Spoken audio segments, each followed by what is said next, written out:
Yo, yo, yo, what's up, party people? Welcome to another episode of Thrive and Dive. Thriving in life as we dive into deeper conversations. The purpose of this show is to have people on that are thriving in life. And then we're going to dive into their stories so you too can thrive in your own life. And I have a special guest on Thrive and Dive for the first time. I've been wanting this gentleman to be on Thrive and Dive for a while. I'm so glad we're finally making it happen. Give it up for Joel Flaming. Hey, glad to be here. Thanks for having me. Glad it's finally worked out. Let's go. Joel Flaming. If you don't know my last name's Flaming as well. He is my older brother, my one and only older brother. And how does it feel, Joel, to be on Thrive and Dive? Oh, I'm so excited. Thrilled to be here. Glad and looking forward to the conversations. Been following the podcast obviously since day one, and I'm thrilled to be here faithful fan. as a part of what God's doing through this. So I'm excited. Awesome. Well, thanks for being willing and able to be on this podcast. And I'm super excited, guys. I'm excited for all the guests that we have on Thrive and Dive, but I'm super duper excited because me and Joel and I go way back. I've known Joel since I've been born. Since day one. Since Literally. day one. Yeah, literally. He's known me a little less because you lived 18 months before I came into existence. Yeah. So I got the cooler side, I guess. I've known you forever. Well, I guess you've known me forever too. Yeah. Well, you've known me Not as long as I've been around, alive. though. Yeah, exactly. But yeah, so I'm super thankful. Like Joel is like the one person in my life that literally I feel like growing up like knew kind of everything about me. We kind of shared all the same experiences. We shared a room together. We were homeschooled together. We went to Masters Academy, the school I've mentioned before, together, obviously different grades, and church together, youth groups together, soccer teams together, tennis teams, cross-country teams, and we'll get into more of that in a second. But so a lot of shared experiences. Super thankful. Shout out to my other siblings who've been on Thrive and Dive. You guys aren't less than Jason and Julia. But Joel and I definitely have a bond that, man, we've had for a long time. That's right. Obviously, we're apart now. We live in different areas, and we'll get to where you're living and what you're doing in a second.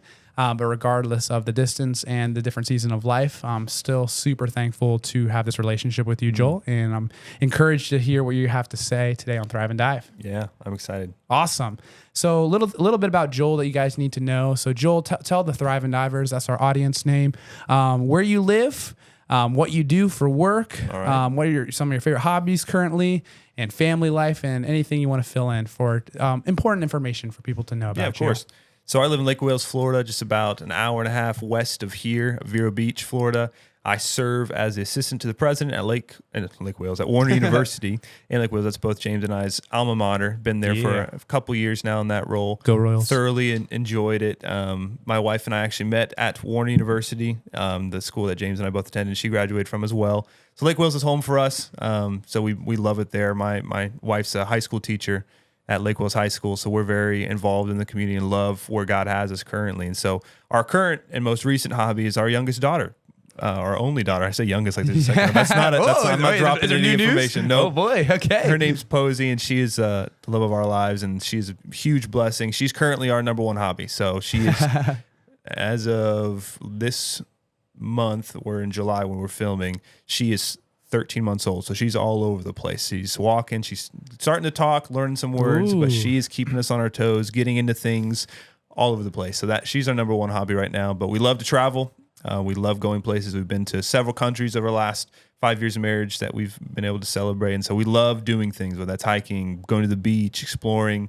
Spending time in God's creation is our number one hobby. So that's awesome. And your travels, what's been your favorite location so far? Oh man, I know it's hard to quantify that. That's tough. So we were blessed to be able to go to Santorini, Greece, a couple years ago, and that was a blast. That was so much fun. Love the Greek culture, the Greek food. Ooh, it was good. I probably gained like 7 pounds that week, but we had a great time, and that was probably my favorite so far.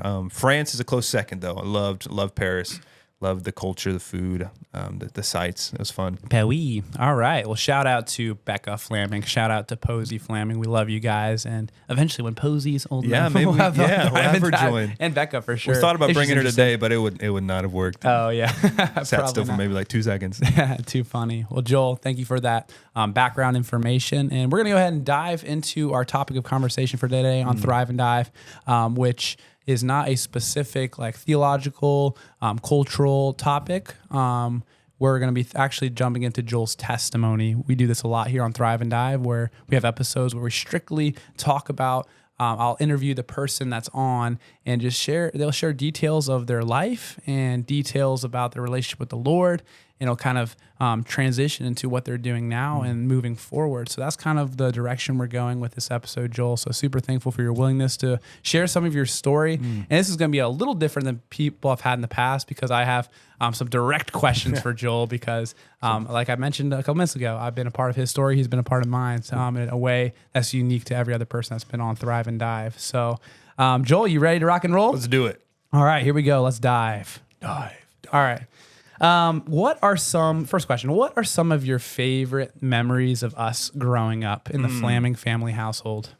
Wow. So some of the best and favorite memories I have with our family, our parents were diligent at making sure we had opportunities to grow physically, spiritually, and that included camping trips. One of those was probably my favorite memories is all of our annual camping trips. We would annually, like clockwork, go on a camping trip at least once or twice a year. The memories we made, the adventures we shared, so much fun. Those are some that I will never forget. And so that's a tradition we're trying to carry on, at least in our Flaming branch of the family, is the camping, spending time outdoors. Those were some formative adventures, years, and that's something I really enjoyed. And so between you and I, James, I thoroughly enjoyed all the adventures we got to share. As James mentioned, there's a very small gap between us. So a lot of things we did together. Whether it was sports, schools, field trip, whatever it looked like, we were doing things together. And so some of the most formative memories, I think, of our childhood were the years I didn't get to do anything with James. Because like, oh, shoot, I got to figure out how to do this by myself. So there were a year apart school-wise. And so we're always on the same soccer team, always within the same academic space. And so for me, I'll never forget my freshman year was probably one of the hardest years of my life because James was still in middle school. I had to leave him behind. He was still homeschooled, and I was at high school, and I had to figure out this thing without my buddy. So that was, I know that it's not necessarily a positive memory, but it's a very formative memory Yep. that I will always remember because the next year I got him, and it was my buddy was back. But I think in those spaces, we both learned how to grow into the people God was calling us to be. So those are some, not necessarily comfortable and friendly memories, but some that I really look back at and think, wow, it was tough in the moment, but God really taught us how to be the men that He's called us to be in those spaces. But some other memories, you guys should see our backyard.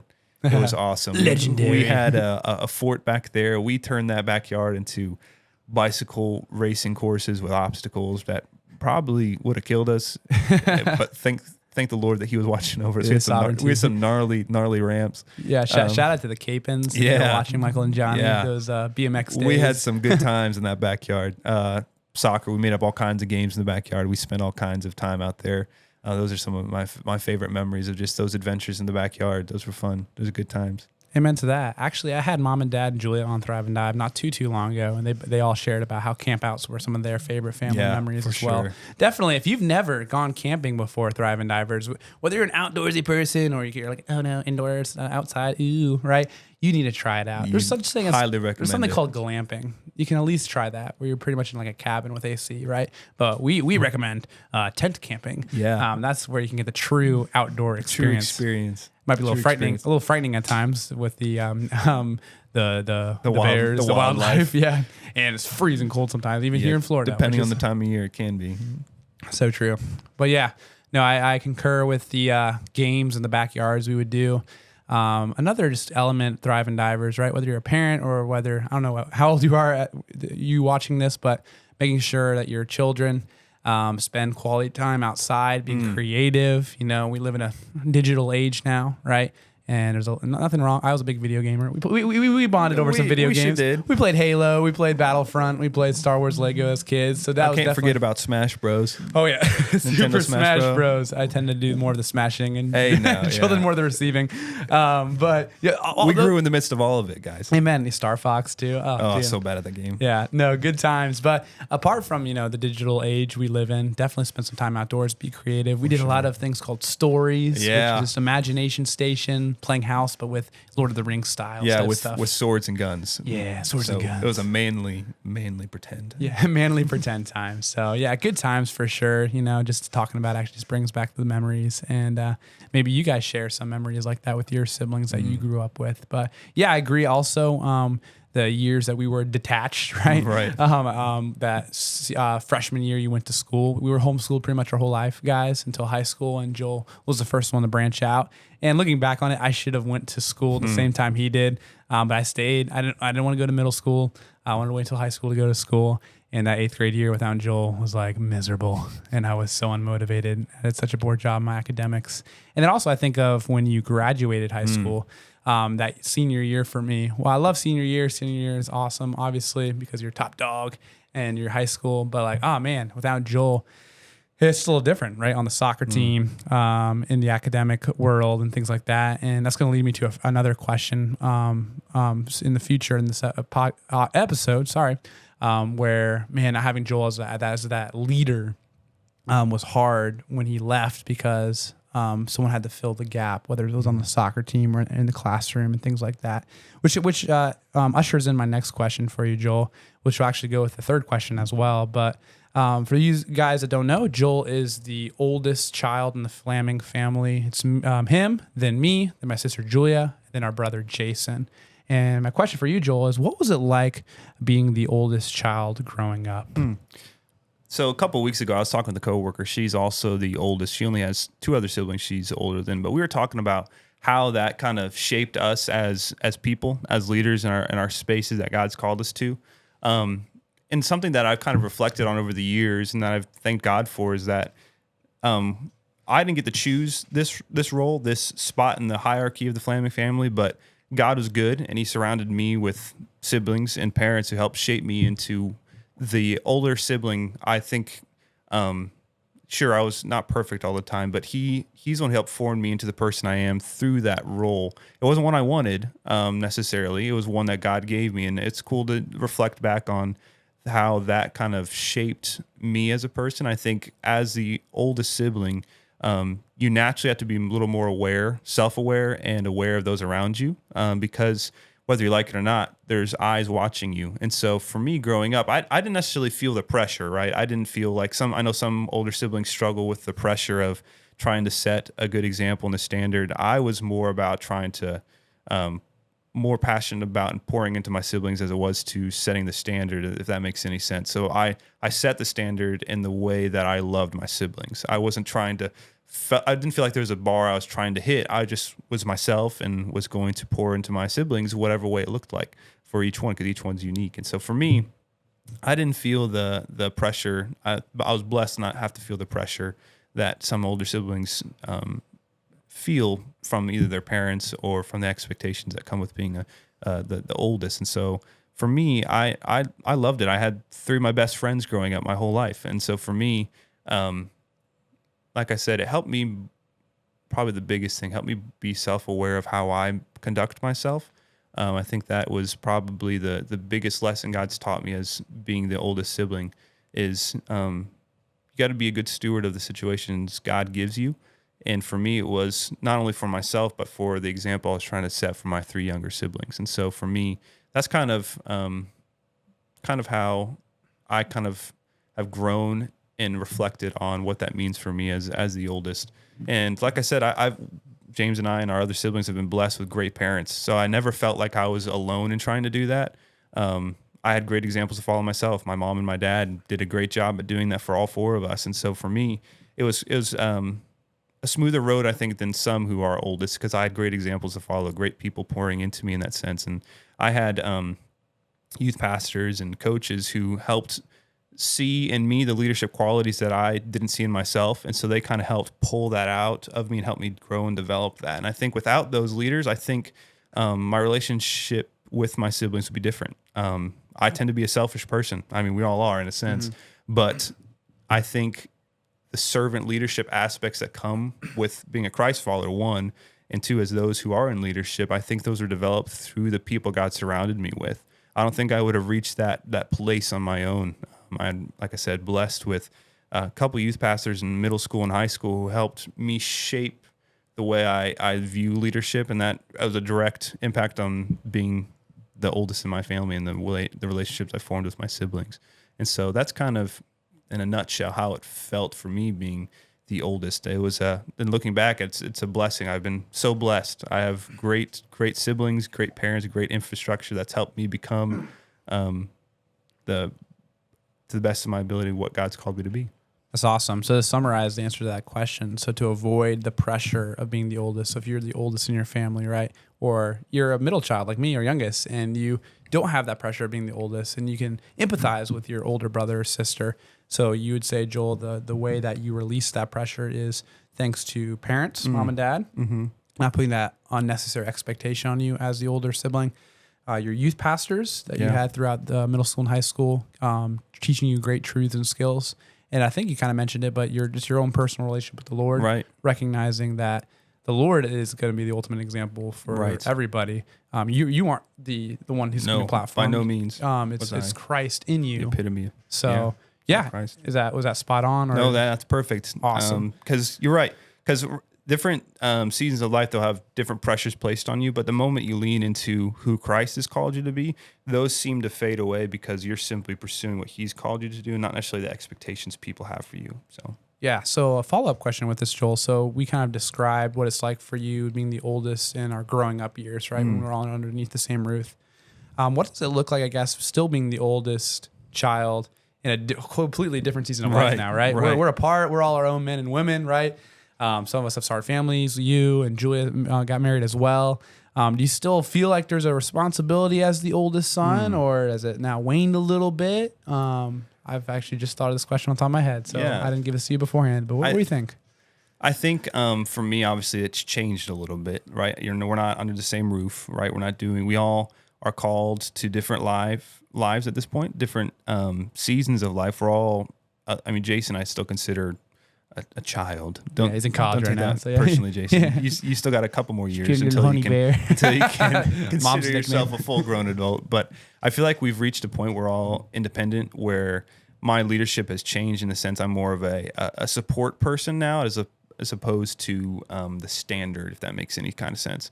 The dynamic has definitely changed in all of our relationships because of the fact that we have reached a new season in the sense that we're pursuing what God's called us to in each space. And so the accountability has changed too, because I feel like as siblings growing up under the same roof, we're kind of our own self-accountability partners in that sense. And so, we still practice that just through distance, and it's not as daily. And so for me, even reflecting now, it's still requires intentionality as siblings to make sure we're pouring into each other, checking in on one another. But it's not as daily, I don't think. It's not as upfront and, I guess, a part of our daily lives anymore. But that's good, Joel. And so something I want to pick at for a second is that obviously we had it pretty good, right, in terms of our relationship with each other. And I think, I don't want to speak for you, but your relationship with Julia, your relationship with Jason, my relationship with Julia, relationship with Jason. I can't speak for Julia and Jason. We all have healthy relationships still, right? Right. And I know that's not the case for a lot of you guys listening, right? Where you did not have a good time growing up with your siblings, and you guys don't interact at all anymore, or you hardly interact even when you're underneath the same roof.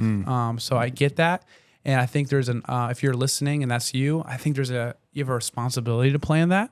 Obviously, you can't control how your siblings are going to react. And the Bible says, if possible, as much as it depends on you, live peaceably with all people. And there is a sense where it's a two-way street. So if someone doesn't want to reconcile, and you're trying your best to forgive and move forward, then don't feel the shame and pressure on that. But at the same token, if you're not doing any due diligence to make amends, then that's on you. So, but I think something I like what you said is we do need to, correct me if I'm wrong or if you disagree, we need to normalize the shifting of seasons. Right. We had a great relationship growing up, and I say we still have a great relationship now, but it looks different, right? Right. Someone if with the wrong expectation could be like, man, Joel doesn't reach out like an older brother like he. I'm not saying Julia or Jason or me are saying this, but someone could feel, oh, my older sibling or me, my younger sibling, they don't reach out like they used to. They're not as intentional.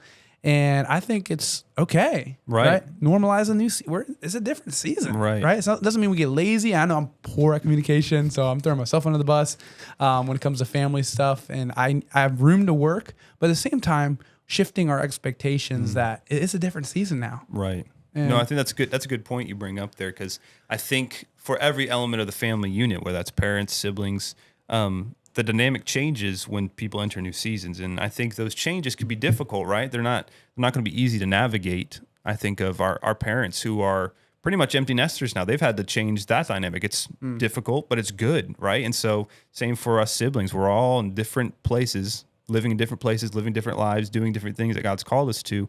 And like you said, that as the day-to-day looks different, but as long as you maintain the intentionality in the spaces that you can control, I think that's important because, like you said, sometimes you just get wrapped up in your life, and sometimes you got to focus on what God's called you to do, but it doesn't mean you should abandon. That's another thing, too, I think we need to touch on. Just because you are in different places, different seasons of life, you need to maintain that intentionality in order for those relationships to continue to thrive and grow.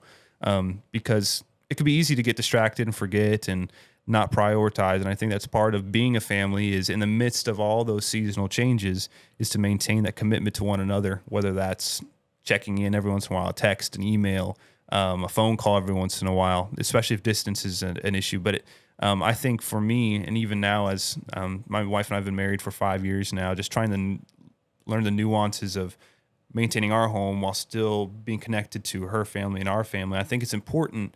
You can't always control the when and where, but you can control the how, right? You can control the how you interact, how invested you are in the time and the space that God gives you to interact with your family in those new seasons. And I think that's a huge and important part of growing up into the person God's called you to be, learning how to balance that. Because I think it's okay to be committed to who and what God's called you to be, right? Whether that's a family or if that's the life He's called you to. And it's okay to lean into that without feeling guilty about, oh man, I haven't necessarily spent a whole lot of time with my family this month. But if you're intentional with the times that God gives you, whether that's, like I said, an opportunity to visit for a weekend or the opportunity to call or text, lean into that and own that. I think that's a huge part of managing the different seasons that God's called us to. Because like you said, 15 years ago, the dynamic was completely different and it was good. That was right where God wanted us to. And it's not good now. We're just at a different season God's called us to. And it's managing how we take care of those people in those spaces. That's good. So it really is a tension to be managed. On one side, we do need to shift our expectations of what this new season looks like with family dynamics. But at the same time, we got to still be intentional. Right. That's the biggest thing. There's no excuse for lack of communication or lack of the how, right? So the when and where might be different, but the how is still up to you. So that's good. Another question for you, Joel. You've already kind of spoken into this, but I want to elaborate on it some more. So going back to our growing up days, the 1 through 18 years, going back to that season of life. Growing up, we were involved in a lot of different things, right? Though we were homeschooled, we were still very social. We had our sports. The awkward homeschooled kids. Yeah. Well, we love you too anyways. So. Yeah, right. We love you too if that's you. I'd love to think we were the awkward homeschoolers, but you never know. You never know. You got to ask our public school friends who knew us when we were homeschooled. Shout out to Matthew. Let us know with the genes. But regardless, when we were homeschooled or when we went to Master's Academy, we had different social groups, right? Friend groups, not to elaborate so much because this is more of a kind of an inside joke. And if you were on the outside, it won't make any sense to you. But we had a pretty intense friend group growing up in middle school and high school. It's so bad looking back at it now. We even had a name for our group. It's a long story how the name came about. A little cliquish in it. 100%. A lot of cliquish. Yeah. But it was a group of people that actually we bonded through the campouts, right? Right. So we're the camping crew. That would have been a better name for the group. Yeah, there we go. But the group was called the Fun Pepple because one of our friends, shout out to Michael, made a Facebook group chat and didn't spell people right. So it's spelled Pepple. And these are a group of friends that, we literally grew up with. Our parents were friends with their parents type thing. But you had that social circle. Obviously, we had friends outside of that group, even though it was a bad clique. We had our sports teams, right? We mentioned already. If you didn't know, Joel and I played soccer, both in high school and college. We played tennis for a couple of years together. Sure did. He ran cross country. Cross country was more my sport, but he still did it. Talked into it, convinced him because we needed a full team. Things you do for brotherly love. I know, but I never reciprocated it and played football with him. Which I'm glad he didn't because I'm still feeling it to this day. Still feeling, no. Already was struggling with back problems. I would have been screwed for life. Would have been good. Yeah. So, but we shared athletic team and so social circles, youth group, athletics, and all those avenues. Well, I don't want to say all because that's an absolute, but most of those avenues, it seemed like you were the designated leader for those groups, right? We talked about in the family, obviously you were the leader because you were the oldest, but you didn't let the pressure squash you in that. But you weren't always the oldest in these other groups. I think you were the third oldest in our Fun Pebble group. And in the soccer team, you were definitely the youngest for a couple of years until you were a senior. But you were still kind of like, everyone looked to you. I don't know if you knew that or not. I was even talking with some of our friends from high school, and they're like, yeah, you were just the natural leader. And my question is, how did you think that came about? Was it because you're the best looking? Or, I mean, I don't know. I don't know about that. For the ladies to decide in high school. Oh, my. But was it because you were charismatic? Was it because, I don't know, you're the best at soccer or the best at being social? I don't know. Why do you think that came about? First of all, did you feel that kind of pressure as the leader of the friend group, the sports team, and things like that? And then how did that come about? That's a good question. So that's a great question. I don't know how. I don't know. I feel like that's something that I didn't realize at first, right? I started picking onto it once people pointed it out, I think, because there were a couple years there where I was kind of the delegated one, but I didn't manage that position well, if that makes any sense. My relationships with people weren't the greatest. I was selfish. I was arrogant at times, right? Because I thought I had a platform, a position, right? But like I said, those mentors in my life in middle school and high school made me realize that it wasn't something that I had attained. It was something that God had given me, right? A platform that he had given me to steward. And so for me, I think it was in my middle school years, probably closer to 8th grade, that I realized that this was something God had given me to manage in the friend groups, the sports teams, because of the way he designed me. Like, it wasn't something that I had attained, right? This wasn't something like, hey, I'm the leader. Watch me. This is something a platform God gave me in all these spaces. And so for me, my biggest hope and goal through those seasons, I hope I obviously there are times I failed. But I think I tend to prioritize the empowering of others in the way that I operate, because I love to see people around me thrive. And so I don't know if that's part of the reason why I found myself in those positions. I just love helping others become the best versions of themselves and to be the people God's called them to be. And so as a result, I don't know if that's what naturally put me in those positions or not. But when I'm passionate about something, I'm all in. And so I think that's also part of the reason why it was easier for those people to follow me in those seasons of life, because I have a direction and a purpose. When God puts it on my heart, I'm all in. I'm going for it 100%. And so I think it's easy for people, and especially in those seasons, to get behind that, because like I said, I tend to help those around me buy into what God's calling them to do. And if that's something people can buy into, it's easier for them to follow that vision and that leadership in that space. And so I don't know if that's answered the question well enough. Yeah, no, I think to recap what you said, and when you were in those positions of leadership, and I forgot to mention actually even the worship ministry, right? You led that capacity as well. You're doing everything, right? But you admitted that, at the beginning there was a tendency to elevate yourself instead of the Lord in you in those seasons of influence. And then when you did recognize that, wait a minute, this isn't really about me. This is an opportunity God has given me to steward. It seems like you shifted your mindset, right? Right. And that's what really separates a good leader from someone who's more manipulative, right? You said, I want to leverage my position to increase the potential in others. And that's like a common John Maxwell. If you don't know who John Maxwell is, a leadership guru, Christian guy, awesome dude. He just talks about how, if you're the leader, your main objective is to help others become leaders, right? To add value to their life. Be the goal. Yeah, so it's not to platform yourself or to have a bunch of followers so that you look better. It says, how can you make other people look better?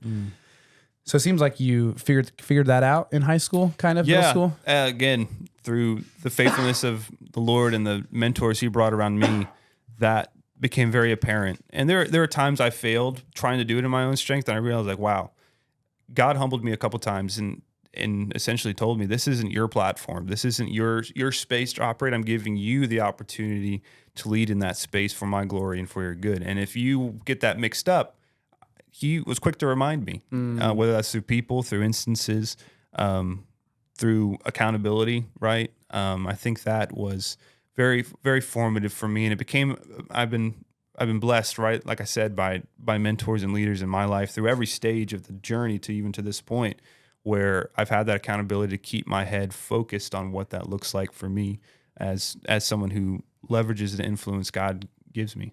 That's so cool, Joel. So if you're in a position, guys, where you are kind of the designated leader, you don't really know how you got there, see that as an opportunity from the Lord to leverage your skill set. Because, I mean, you kind of have to be kind of good at something in order to get a position sometimes. Like, ain't nobody making Joel the worship leader if he doesn't know how to sing and to play the guitar. Ain't nobody making him the captain. Like, someone could make him the captain, but if he can't even play soccer, like he's constantly the bench warmer, right?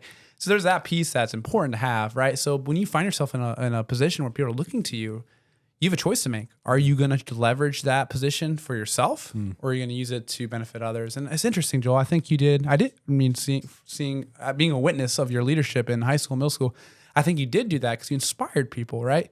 Are people coming to me, or even parents, my boys look up to you and Joel, and things like that. And even for me, speaking personal testimony, I know I was inspired by your leadership because there could have been this temptation, and it definitely was. I remember, I think it was my freshman year of high school, where I was tempted. I had a choice to make. I recognized that you were the leader, right? And you were, I think at this point, living for the Lord and really stewarding that.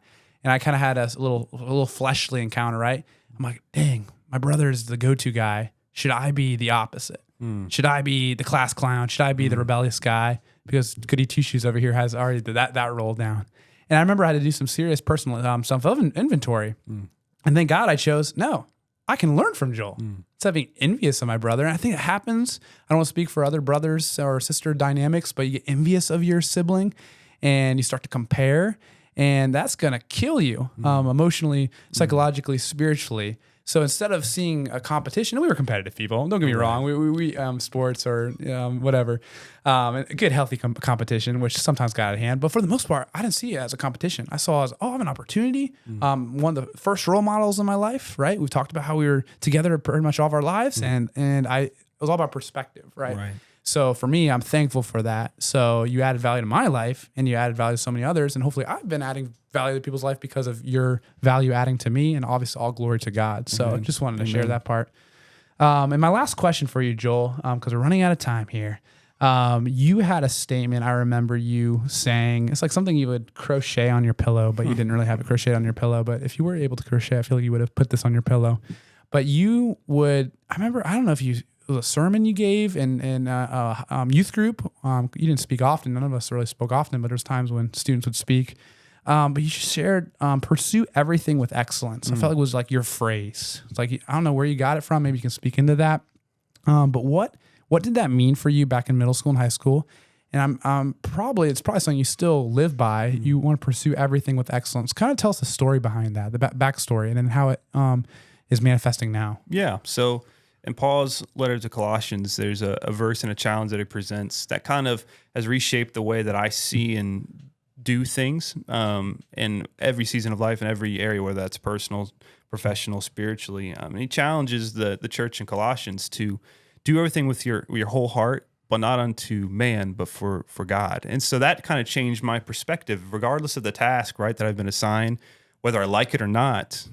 I'm called to do it for God's good and glory, right? It doesn't matter what man thinks. Doesn't matter if I don't enjoy or like the person who's given me a task to do. I am called to do it with excellence because I've been called to do it with my whole heart, first of all, and unto the Lord, not for man. And so that verse has kind of stuck with me throughout the last different seasons of life through high school. That's kind of where I kind of, it was like an aha moment for me. It clicked. Like, it doesn't matter what I'm doing, right? It doesn't matter who I'm doing it for. It doesn't matter what the expectations are. It doesn't matter what I feel about the task I'm tasked to do. It doesn't matter how I feel about the person giving me the task. I'm called to do it with excellence because I'm doing it unto the Lord.